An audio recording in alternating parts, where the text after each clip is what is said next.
मैंने तो आपको बता दिया कि साउथ का रिप्रेजेंटेशन बढ़ रहा है। मैं तो परसेंटेज वाइज आपको बता रहा हूँ कि साउथ में अभी तक आज जो साउथ का रिप्रेजेंटेशन है वो 23.76% है। 23.76 इस बिल से वो 23.87 हो रहा है, 76 से 87 हो रहा है।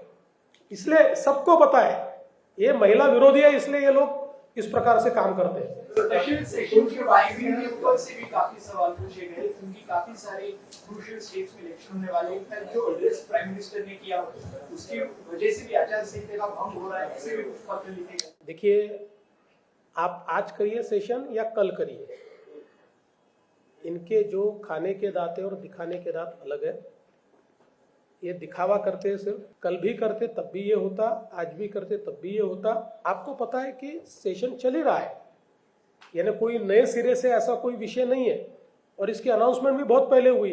उल्टा मुझे आप बताइए कि किसी भी पॉलिटिकल पार्टी के लिए 2/3 मेजॉरिटी न होते हुए भी ऐसा बिल लाना चुनाव के समय कितने बड़े रिस्क है।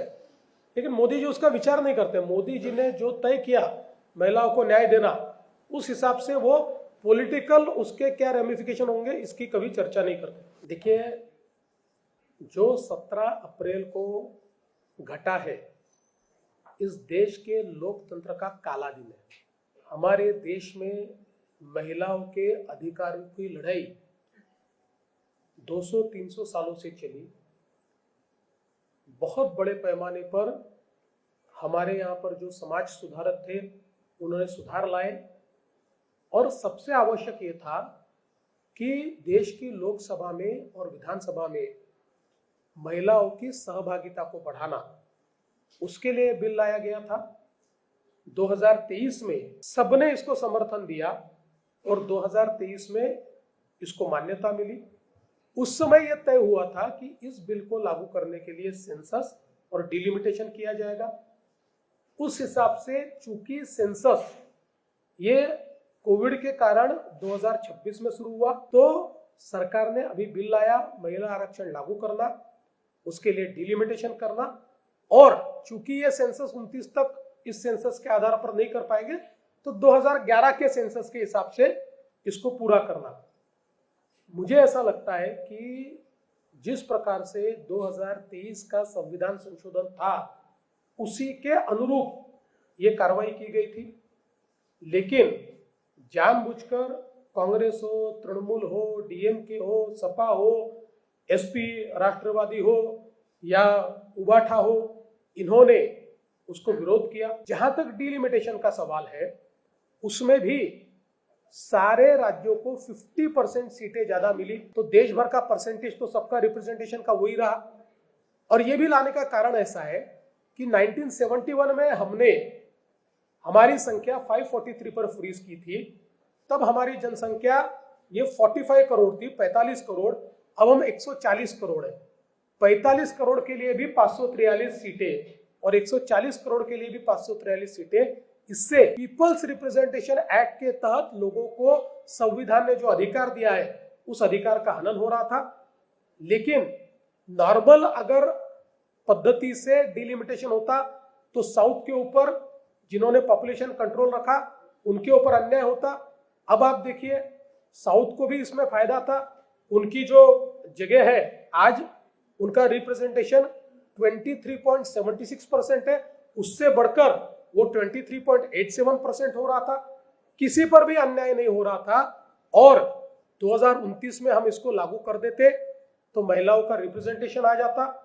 साथ में एससी एसटी को भी इसके कारण ज्यादा सीटें मिलती, एससी एसटी महिलाओं को भी बड़े पैमाने पर रिप्रेजेंटेशन मिलता।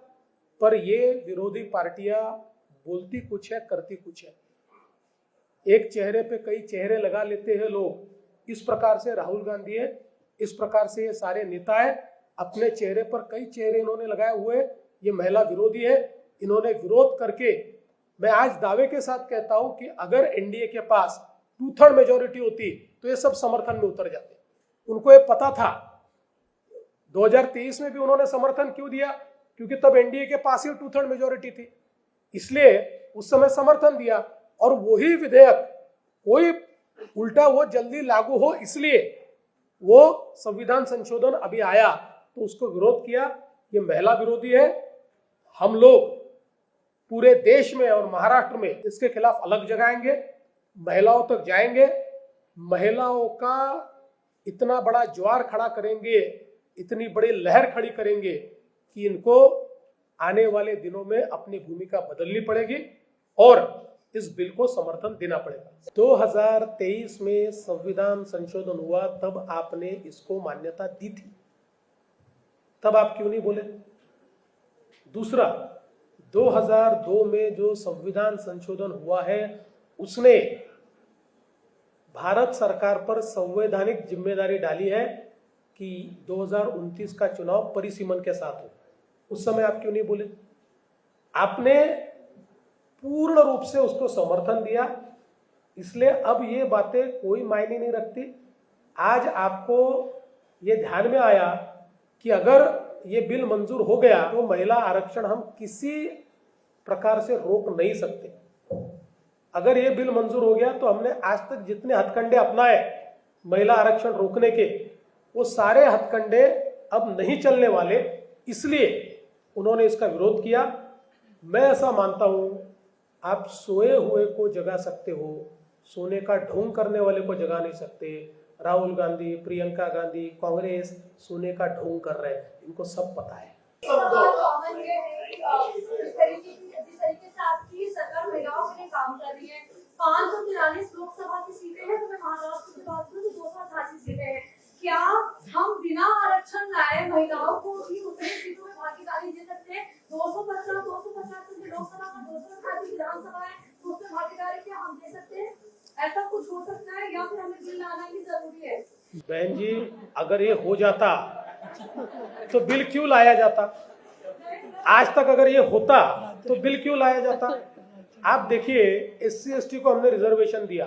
आप किसी भी नेता को पूछिए, किसी भी दल को पूछिए, तो यही कहेगा कि SC ST का जो उनको एक प्रकार से भागीदारी मिलनी चाहिए।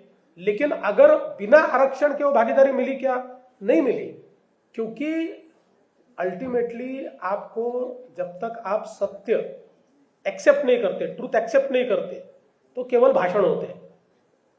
ट्रूथ एक्सेप्ट करना है तो आपको कानून बनाना पड़ेगा और महिलाओं को भागीदारी देनी पड़ेगी। ये जनता मुक्ति कैसे होगी? क्या एनडीए पूरे राज्य में विपक्षी सांसदों के चुनाव के क्षेत्र है, वहां पर आंदोलन करेगी महिलाएं? देखिए, हमने ये तय किया है।